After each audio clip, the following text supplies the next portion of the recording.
De la ville de Paris, beaucoup de gens connus du milieu du sport, de la politique et même du spectacle. Je vous propose donc tout de suite ces images avec une ambiance beaucoup plus feutrée. Eh bien, donc André Théron, nous voici réunis pour commenter ce premier trophée JB de Paris. Tu étais présent, je crois, et on a eu l'occasion de voir d'une part pas mal de personnalités qu'on va découvrir ensemble à l'écran. Vas-y. Eh bien, j'ai déjà reconnu Marcel Cerdan, je n'ai pas pris les jumelles, celui-là n'en parlons pas. On le connaît bien. Christian Marin, sur notre gauche, quel garçon charmant. Je te laisse la demoiselle. Oui, elle est charmante aussi, elle s'appelle Josie Bro. Nous retrouvons Michel Doris. Michel Doris. Qui est en pleine action, hein. Une petite parenthèse pour dire, le pronostic c'est mon métier, tu le sais bien. Emmanuel, charmant également. Le pronostic donc c'est mon métier. Crois-moi, ce Beltoise, ce championnat sera reconduit l'an prochain, car pour une première, c'était un très grand succès. Oui, disons que ça s'est bien passé parce qu'on a pu allier dans cette compétition aussi bien les personnalités que les journalistes que l'on commence à découvrir à l'écran là. Donc tu as des journalistes qui sont venus d'un petit peu tous les coins de France, des quotidiens régionaux. Et l'intérêt de cette manifestation, c'est de pouvoir aussi bien donc associer le loisir que d'associer l'esprit compétition, que l'on verra d'ailleurs tout à l'heure au travers de la manifestation. Avec l'amitié, un A majuscule. Un grand A parce que effectivement l'amitié c'est donc primordial. Alors là on découvre à l'écran Henri Bernard qui est le président de la Fédération française de pétanque et de jeu provençal. Il tenait une conférence de presse à cette occasion sur 3 points principaux, le mode de sélection, la classification des joueurs et également le prochain championnat du monde féminin à Majorque. Je peux vous poser une question si vous voulez que je vous réponde. Si vous voulez que je vous parle de la fédération. Point de vue licencié au 4e rang des disciplines sportives avec 485 565. Nous nous sommes aperçus depuis 3 ans, exactement depuis mars 85, nous avons débuté cette page qui paraît tous les jeudis, que la pétanque était devenue un phénomène de société. À savoir qu'un Français sur 20 détenait soit une paire, soit 2 paires, soit 3 paires de boules dans ce coffre de voiture. Et puis on s'est aperçu que la pétanque était finalement un sport ou un loisir, mais fédéré. Il y avait près de 500 000 licenciés en France. Près de 50 000, 60 000 en région parisienne. Et que tous ces gens détenaient des licences. Alors André, on retombe sur les personnalités. Oui, notamment sur notre ami Emmanuel, qu'il m'a fait souffrir en demi-finale. C'est un garçon charmant, on est presque content d'être battu par lui. Oui, là il rencontre donc notre ami Carlos, parti acharné mais sympathique. Carlos était venu nous rendre visite. Et puis avec Carlos, on ne s'ennuie jamais. Non, c'est un garçon qui est, disons, avenant, qui aime bien la pétanque, il va nous le dire d'ailleurs tout à l'heure. Et puis là, il est associé à des garçons d'une grande valeur. Je ne sais pas si tu as pu constater. Oh, oui, ça je l'ai constaté, notamment en demi-finale. Il joue très très très bien. Alors ce sont non pas des pros, parce que ce sont des garçons qui font partie de la fédération. La seule chose, ce sont de grands joueurs. Et on peut savoir qu'un entraînement pour Carlos, je te coupe, excuse-moi, pauvre Carlos. Alors là, justement, je voulais dire, il faut avoir un sentiment d'humilité aux boules, et ça, je l'ai trouvé. On réussit une belle boule, on est très content, mais si on rate la boule, l'équipe, les copains disent c'est rien, il y a eu un graton qui traînait sur le terrain. C'est très sympathique. Oui, il y a toujours cette amitié, on en a parlé tout à l'heure, cette ambiance, mais aussi quand même beaucoup de sérieux. Je ne sais pas si tu as vu la concentration des joueurs. On peut retrouver cela. Et même d'ailleurs, tu vois, un garçon comme Emmanuel Pana, grand sportif, ex-champion du monde de karaté, il a une grande concentration quand il joue à la pétanque. C'est exact. On joue pour s'amuser tout d'abord, mais ensuite on joue sérieusement. On peut employer le terme sérieusement. Alors là, la petite photo de famille sympathique avec tous les participants de ces personnalités. J'ai envie de jouer à la pétanque depuis que je suis petit. Et puis dans les tournées, c'est ce que les musiciens qui sont aussi souvent du midi jouent entre eux. Et avant les galas, merci, c'est vrai qu'il y a un beau paquet de boules. Avant les galas, après les galas, quelquefois, je me suis fait faire des parties de pétanque avec Adamo jusqu'à 5. Adamo et Patrick Sébastien qui étaient pas du tout encore dans le métier, qui étaient à Brive chez sa mère, qui nous suivait, fait des parties jusqu'à 5, 6, 7 heures, 8 heures du matin avec le jour qui se levait. Pendant les tournées, c'est un sport de détente, un sport d'habilité, d'agilité, et il devrait être aux Jeux Olympiques. Alors là, André, on va découvrir les gamins, les jeunes, et je crois que tu as été un peu ébahi par leurs prestations. Oui, indiscutablement. D'abord, il y a un côté sympathique. Tu sais qu'en matière de cinéma, de théâtre, par exemple, les plus grandes vedettes ont toujours peur de tourner, de jouer avec un gamin parce qu'il écrase vraiment l'écran. Eh bien, c'est un peu ce qu'ont fait ces jeunes. Alors, on parlait tout d'abord du sérieux de la pétanque. Eh bien, les jeunes étaient extrêmement sérieux. Et puis, habiles, passionnés. Et ils ont obtenu un grand et légitime succès. Et puis, c'est très, très intéressant pour l'avenir de la pétanque, je crois, de voir que ces gamins, ce sont des gamins, commencent déjà à jouer à la pétanque. Tu sais que la pétanque est en passe d'être discipline olympique. Et qu'à ce niveau-là, ces gamins, peut-être, seront nos prochains champions. Il faut savoir que l'avenir au niveau de la pétanque est acquis.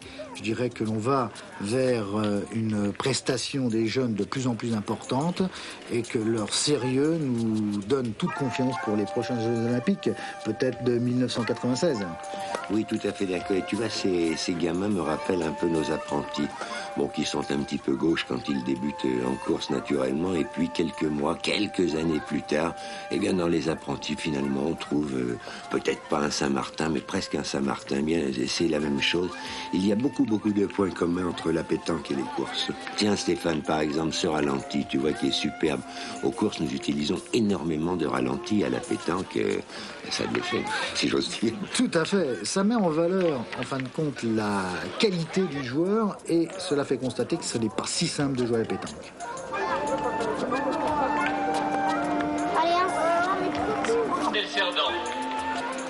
Sur le terrain 4, les mini... Et voici maintenant les féminines.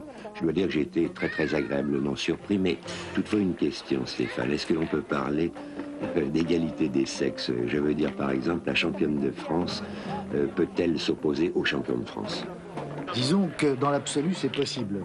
Encore faut-il préciser qu'il y a d'une part une compétition féminine séparée du championnat de France masculin, et que tout prochainement, puisque la semaine prochaine nous allons avoir les championnats du monde à Majorque, il y a un championnat du monde féminin.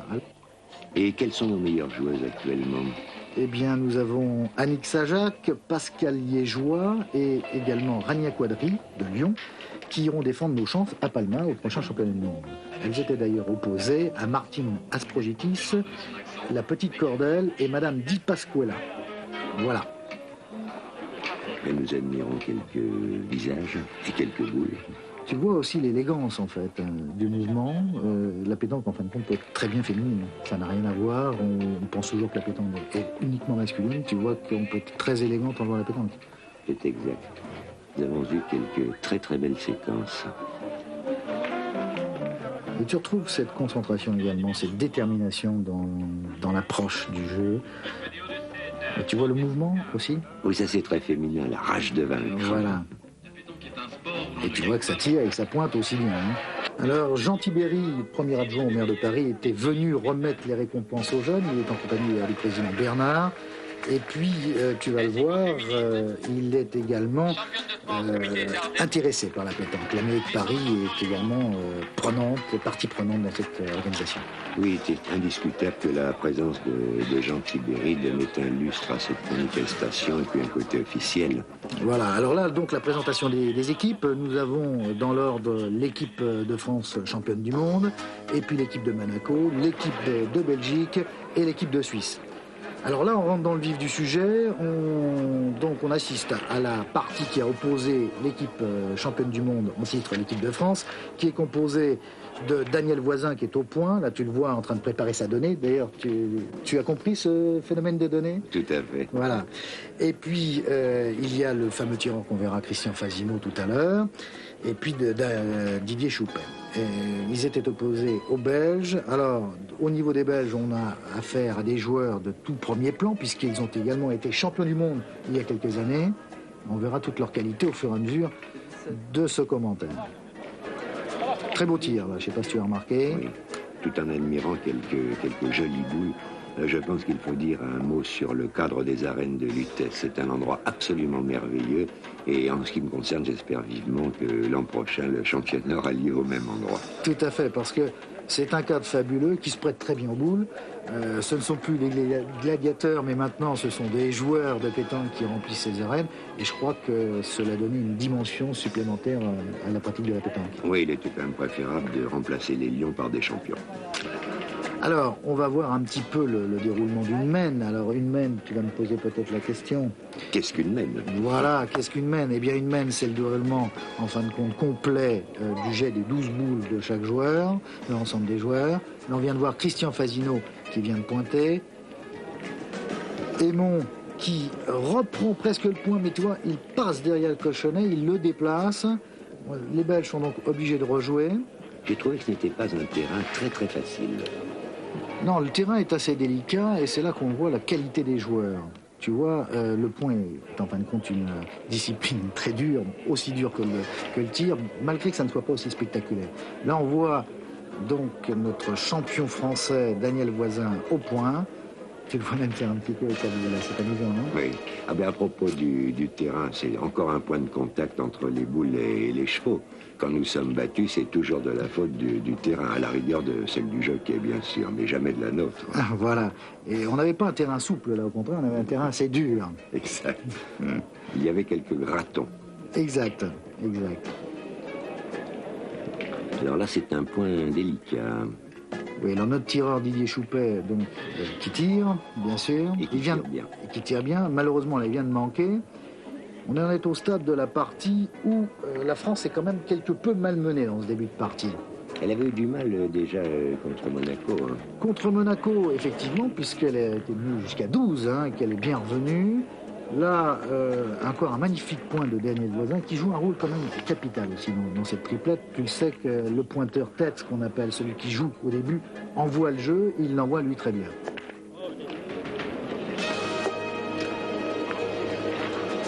Alors, nivelle le terrain. oui, alors, on n'a pas tellement le droit d'y toucher. Il faut préciser que la donne est acceptée une fois qu'on a joué, mais par contre, on ne touche pas au terrain, c'est dans le règlement fédéral. Hein. Oui, parce que le règlement de la pétanque, somme toute, est assez simple, mais il y a quand même de nombreux cas particuliers. Tout à fait. Nous retrouvons Daniel. Daniel qui est au point, tu vois ce geste-là, il fait une demi-donnée, ce qu'on appelle. Et voilà, beau point, il vient de reprendre. Je dirais qu'il joue sobre, mais élégant. Exact. Daniel est d'ailleurs un gendarme de profession.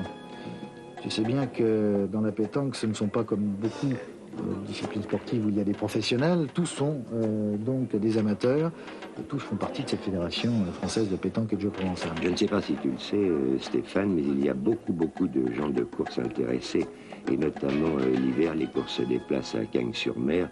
Et les entraîneurs, les jockeys, les lades, tous jouent au boule et en bras de chemise au mois de janvier, c'est quand même agréable.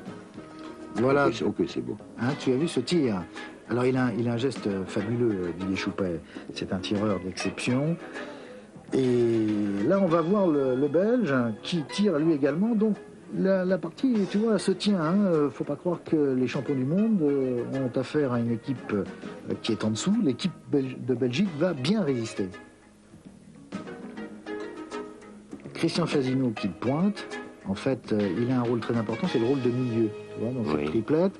C'est-à-dire qu'il doit aussi bien pointer lorsque la mène n'est pas forcément favorable, donc en défense, que tirer. Stéphane, excuse-moi une question technique.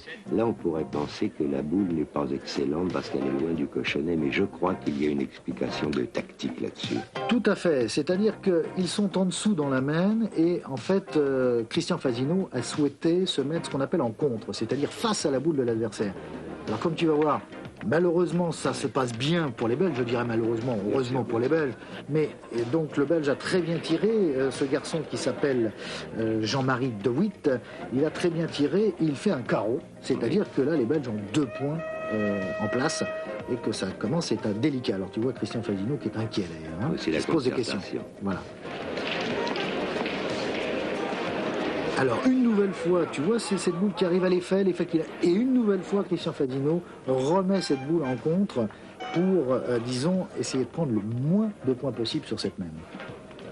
Alors, il ne s'agit pas de contrer brutalement l'équipe adverse, mais de la gêner dans sa marche en avant. Tout à fait. C'est-à-dire que sur cette mène, en fait, les Français peuvent prendre peut-être 3 ou 4 points. Il faut donc limiter la casse, qu'on appelle, c'est-à-dire prendre peut-être 1 point ou 2 points maximum. Alors, pour éviter que l'on puisse tirer la boule, on la met la plus près possible de la boule adverse, et comme ça, on limite la casse. Oui, d'ailleurs, maintenant, ce sont les Belges qui sont ennuyés, toujours question de Voilà. tactique. Alors, là, pour l'instant, ils ont toujours 1 point par terre.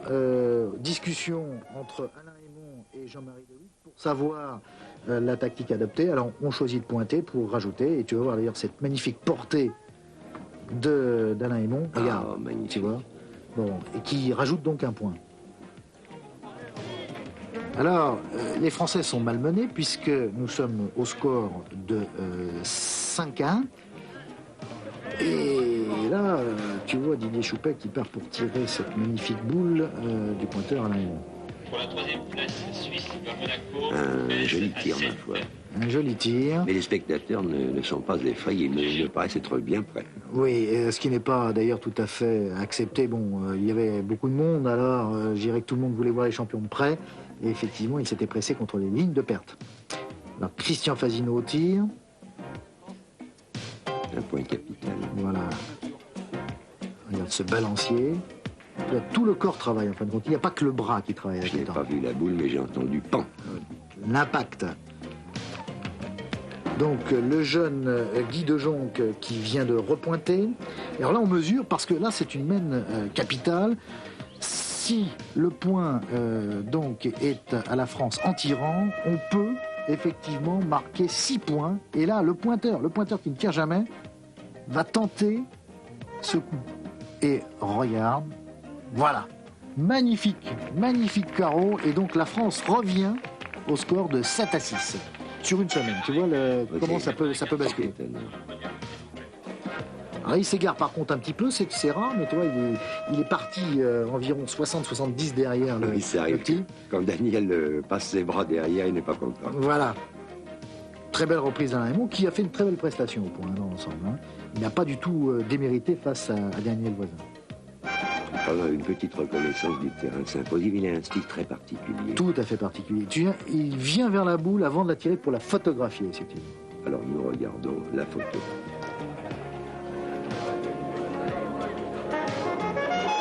Et là, on peut voir qu'il ne va pas y avoir photo. Regarde ce tir magnifique, carreau en place, et la mène d'un seul coup rebascule, si tu veux, en faveur des Français.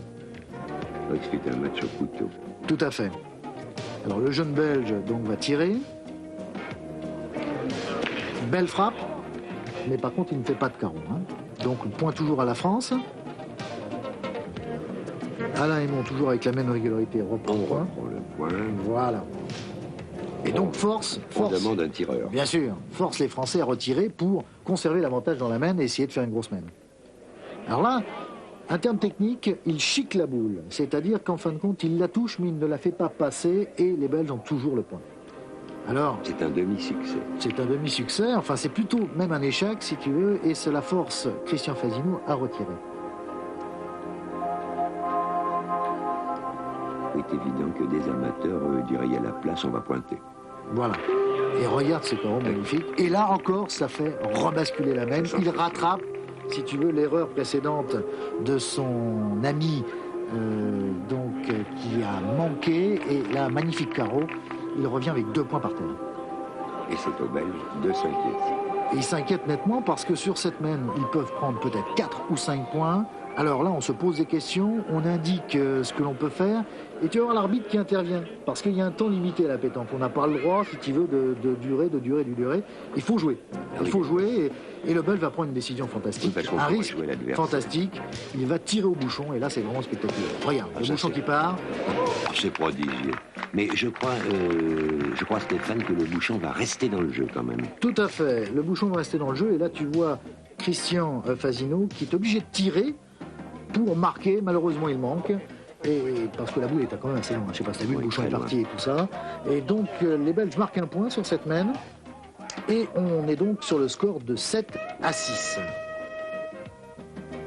Messieurs les pointeurs. Voilà, pointer les premiers. Donc, duel au point toujours entre Alain Aymon et Daniel Voisin. Le bouchon était très loin, me semble-t-il. Oui, et on ne joue pas seulement que, si tu veux, que près à la pétanque. Alors c'est minimum 6 mètres. Voilà, et maximum 10 mètres. Hein.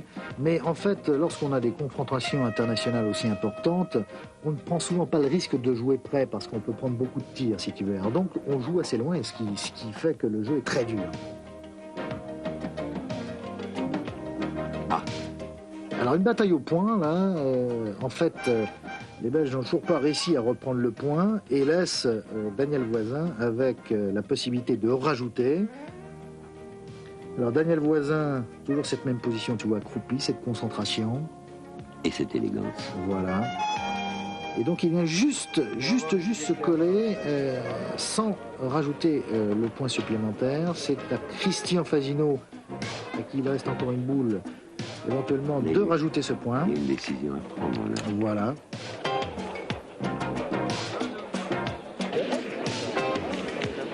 Alors, tu as vu la différence de style. Lui, Christian, pointe debout. Hein. Il porte un peu plus la boule. Hein. Il n'y a pas une position type de pointeur. Pas du tout. Pas du tout. Disons qu'en fonction du rôle de chacun, en fonction si tu es tireur ou pointeur, par exemple, le pointeur tête a plus tendance à s'accroupir, le milieu ou le tireur, donc, a plus tendance à rester debout. Et encore un magnifique tir pour marquer de notre ami Didier Choupet. Et là, on repasse dans la main suivante, où les Français sont donc revenus 9-6 et, je dirais, dominent très bien leur sujet. Encore très beau point d'entrée de Daniel Voisin, très beau tir de notre jeune Belge Guy Lejonc. Oui, la moindre faute à ce niveau prend une importance. Voilà, capitale. là, il y a un grand suspense parce que, tu vois, on ne perd pas de boule. Hein, quasiment, la seule erreur qu'on va peut-être pouvoir voir, c'est Didier Choupet qui va manquer sa première frappe, tu vois. Oui. Mais tout de suite derrière, regarde, magnifique. Ah oui, oui. Tu vois, Il s'est bien racheté. donc c'est ça qui fait vraiment la qualité de ces joueurs, c'est que même on ne peut pas toujours frapper les boules. Regarde, même donc notre ami Jean-Marie De Witt frappe aussi. Très belle frappe de Christian. Et là, regarde, c'est la frappe à la gagne. Ça y est, ils sont champions, ils ont gagné ce premier trophée Gilbert. Alors, une empoignade magistrale. Regarde ce ralenti. Regarde cet effort, la boule qui monte. Regarde, c'est vraiment spectaculaire. Ça donne envie de jouer à la pétanque. Christian Fasino, mon plus ancien souvenir, c'est son titre de champion de France à Clermont-Ferrand, son premier titre en tête-à-tête en 1975. Et depuis, on sait ce qu'il est advenu. Il a remporté 3 titres successifs, plus maintenant championnat du monde. Je crois que Fasino, dans notre langage un petit peu de journaliste et puis de pétanqueurs réunis, c'est un monstre de la pétanque, c'est un phénomène. Ça a d'abord été un prodige de la pétanque, puisqu'on affuble toujours du terme de prodige ceux qui viennent de bonheur. Et c'est vrai, comme le rappelait Jean-Claude, que Christian Fasino, on le connaît déjà depuis 1975, ça fait quand même 13 ans. Oui. Et il a ce plus que les autres n'ont pas. C'est-à-dire qu'il voit tout de suite le jeu. Et en plus, il a ce fabuleux record de 960 boules tirées sur 1000 dans une heure, c'est la barre la plus haute et je pense que ça ne sera jamais battu. Toi qui es tireur. Oui, c'est vrai que c'est un record absolument fabuleux et je crois qu'il n'y a pas d'autre qualificatif à ajouter. Alors, instant privilégié de cette manifestation, l'armise des récompenses. Alors là, on va voir tout de suite Mario Dalba avec Vincent Nervosi et Franck Esca qui ont remporté le trophée des personnalités. L'équipe de Suisse qui a fini à la 3e place avec l'armise de la coupe par monsieur Claude Roda. Également l'équipe de Belgique qui a fini à la 2e place, brillamment d'ailleurs en étant battue par l'équipe de France que l'on voit ici qui a fini à la 1re place. Rappelons également le score de Monaco, la place de Monaco qui finit en 4e position de ce trophée JB de Paris. Le président Bernard qui serre les mains de nos joueurs. On va voir la satisfaction d'ailleurs de nos 3 champions. Christian Fasino, Daniel Voisin et Didier Choupet.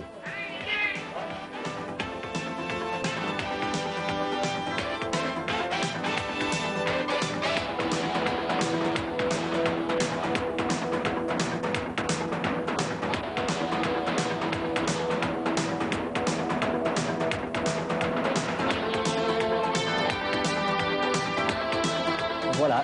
Au tour de force qu'a réalisé la pétanque montoise ce week-end en organisant ses 8e 24 heures de la pétanque. Tour de force au niveau de l'organisation et de l'accueil, car l'on comptait pas moins de 5 équipes françaises, une luxembourgeoise et une néerlandaise sur les 24 triplettes inscrites. Dès le vendredi 20h, on était donc parti pour 23 tours, chaque équipe rencontrant toutes les autres. Autre tour de force.